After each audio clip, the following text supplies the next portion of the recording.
What's going on, y'all? I want to check out this video that y'all sent me that's about this nasty streamer that goes by the name of Jack Doherty. Let's see what's going down, man. Do me a favor, hit the hype button. Hey, man, what y'all do for a living? Man, look, bro, it's none of your business, bro. We do our work. Yeah, man, we make out, man. Island boy, man. Put man, gay man, say man, put man. Mwah! See what Tessa doing, bro. Tell the door, go, Jack Doherty really went from being the internet's favorite kid to crashing out in front of everyone, and nothing about it was low-key. One wrong move stacked on top of another, and suddenly the same guy showing off supercars and acting like money never runs out is back at his mom's place begging for attention like it's his final chance. And honestly, that kind of fall hits different. One second he's flexing Lambos, throwing around OnlyFans cash like it's pocket change, living fast with zero worries, and the next he's stuck at home on his parents' couch, looking lost and trying to figure out how everything slipped through his hands so Is he really back on his parents' couch? fast. To really understand how it got this messy, you have to go all the way back to 2017 when it first kicked off. A 14-year-old with a camera cracked a formula that looked way too easy to win with. Be loud, be irritating, push people past their limit, and record every second of it. That was the whole Cracked a formula. He can't crack no damn formula. He copied a bunch of other streamers and content or wannabe content creators that ended up going viral for doing that exact thing.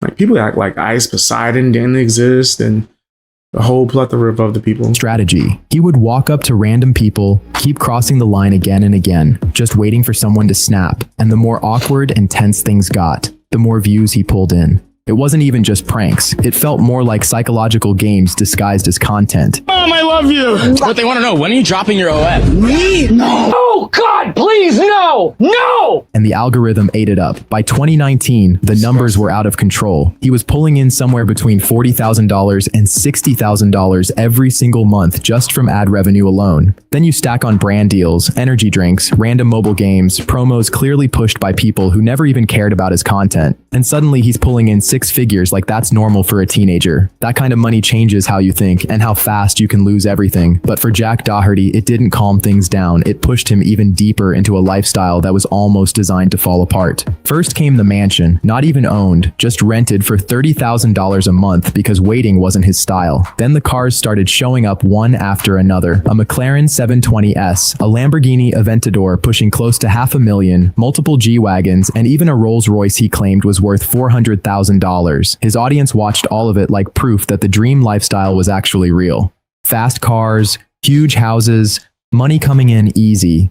It made everything look way too simple, like anyone could jump in and live like that. But behind all the flexing, the foundation was already shaky from That's nuts. He's just carrying around that much money just so I can flex in this video. How about you put that in a bank or invest it in something that's not nastiness?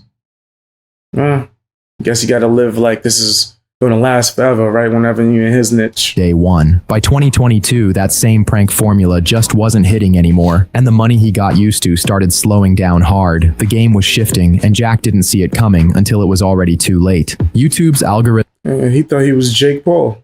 stopped pushing that same style of content, sponsors got way more selective, ad revenue dropped, and suddenly that easy money wasn't so easy anymore. So he started searching for a new way to stay on top, and what he chose had people looking twice. He launched what he called a talent management group, but how it actually worked told a different story. He started reaching out to young women on social media, usually around 18 to 20, who were already growing but still figuring out the business side. The pitch sounded smooth, easy money, fast growth, no pressure. But behind that offer, the reality hit way heavier, with contracts taking 50% to 70% of what those creators were making. And it didn't stop there. He wasn't just helping manage things, he had control over their posting schedules, their pricing, and even the kind of content they were expected to put out. What looked Yeah, that's definitely weird when your fan base is children. That's pretty disgusting. Just wow. like a clean opportunity on the surface started turning into something far more controlling behind closed doors. McKinley Richardson, who was with Jack for 2 years, eventually spoke up and exposed what was really going on. She explained that she felt pressured into creating content that didn't match her personal values, with the added pressure that if she didn't go along with it, she could lose everything she had built. And it got even more intense. Leaked messages suggested he would compare the women around him against each other, turning everything into a numbers game: views, performance, growth. If someone didn't hit certain monthly targets, their visibility dropped or their deal could be cut completely. Everything started revolving around hitting goals and staying locked into his system. At one point, Jack even said on stream that he was making $500,000 a month just from McKinley's content alone. Evil, bro. Evil. He just took 500 grand a month from me. $500,000 every single month. That's nuts. Oh my gosh. And got the nerve to have a cross on his damn neck. Yeah, let's get the nasty song going. I should have been played that. Yeah. You nasty fam, you nasty. You nasty fam, you nasty. You nasty fam, you nasty. You nasty fam, yeah. You know your name. Nasty work. That's a massive shift in how he was making money. That's when everything really changed. His main income wasn't YouTube anymore. It wasn't pranks either. It was now directly tied to someone else's platform. But the turning point came fast. When McKinley decided she was done, she didn't leave quietly. She took control of her accounts, locked everything down, and stepped away completely in one move. Everything flipped overnight. Jack didn't just lose a relationship. He lost the core of that entire income stream at the same time. Instead of... He had the nerve to say she stole it from him. Oh, this dude is disgusting. That is nasty, bro. Going quiet, he went live through it, trying to explain everything in real time. Guys, look. Me and McKinley just broke up. The cops are outside of my house right now. She just called the cops on me, packed all her, took her car, everything. Insane, bro.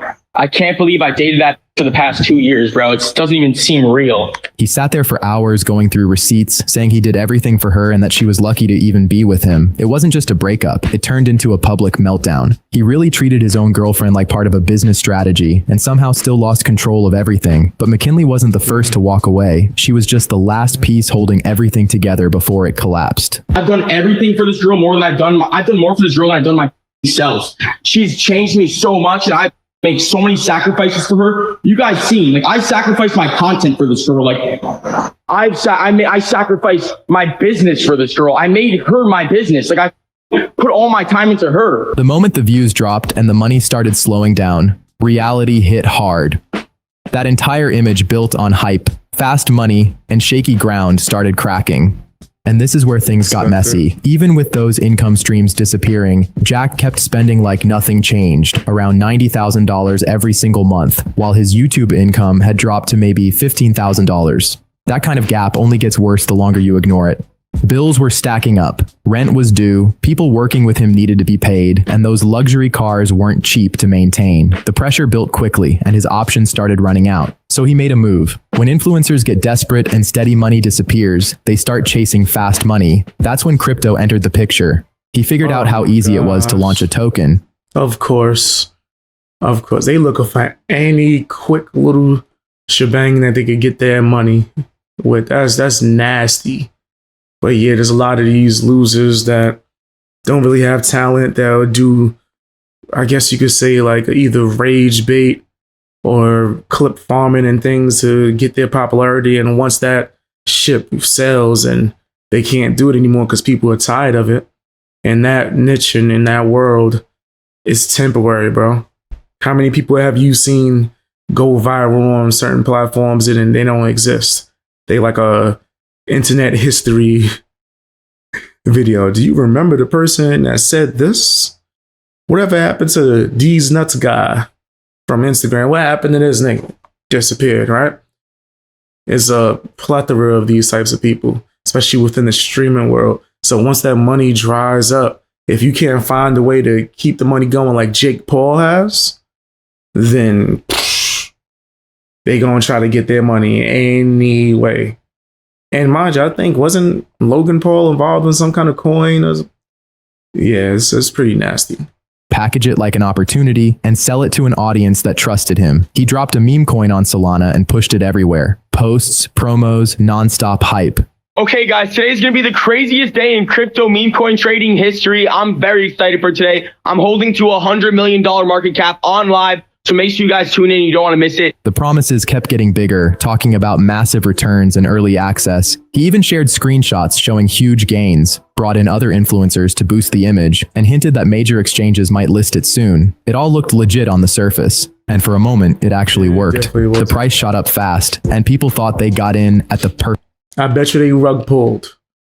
I bet you as soon as everybody got in and the price went up, he sold it. As much shares as possible of that coin. Perfect time. His Discord filled with people celebrating, posting profits, and watching their portfolios climb. The excitement spread quickly, and some went all in, draining savings and taking real risks. Then everything flipped. Within about 48 hours, blockchain data showed that Jack and people connected to him sold off around 87% of their tokens. The price collapsed, down 96%.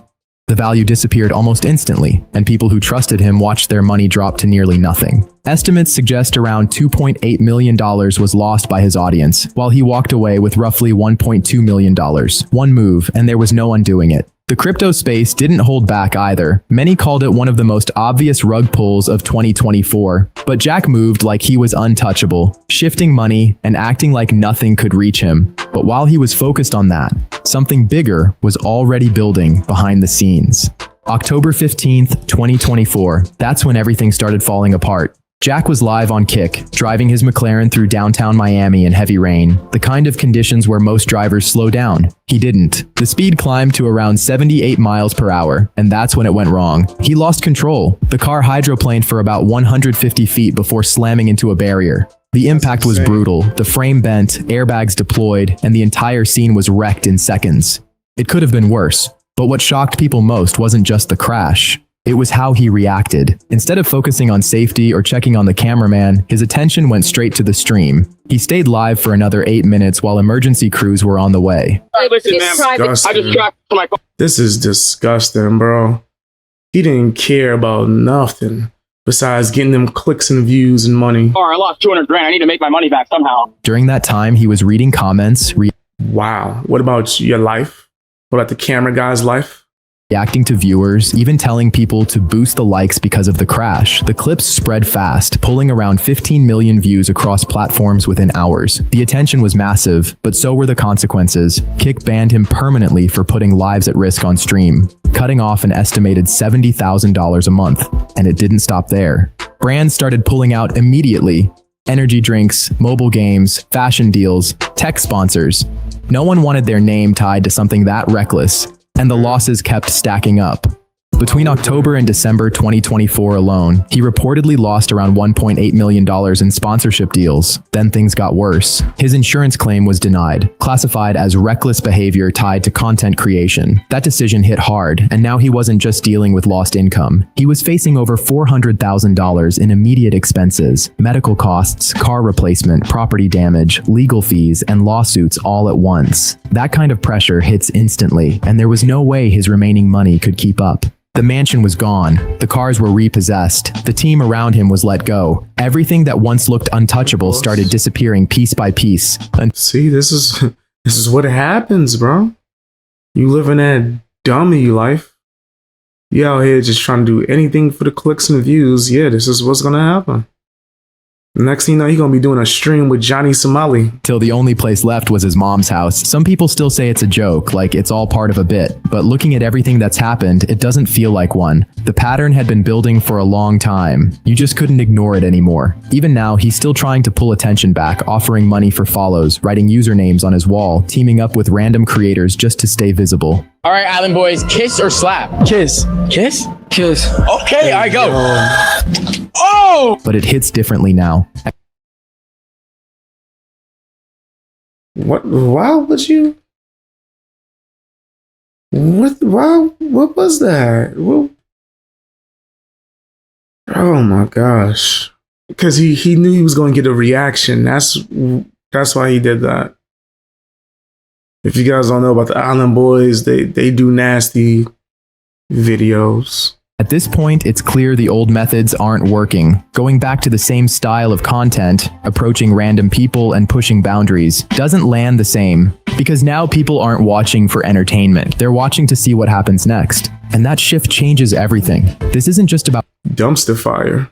one creator making bad decisions. It's a bigger example of how fast things can flip when everything is built on unstable ground. For years, shock content and controversy brought attention and money, and a lot of people followed that idea. But over time, that Yeah, shock might get you some views. It ain't gonna last long. same pattern started catching up to him. The camera that once built his name is now showing every mistake in real time. When relationships turn into strategy, audiences into numbers, and platforms into shortcuts, things can fall apart fast. And in Jack's case, it all came back at once. It all caught up.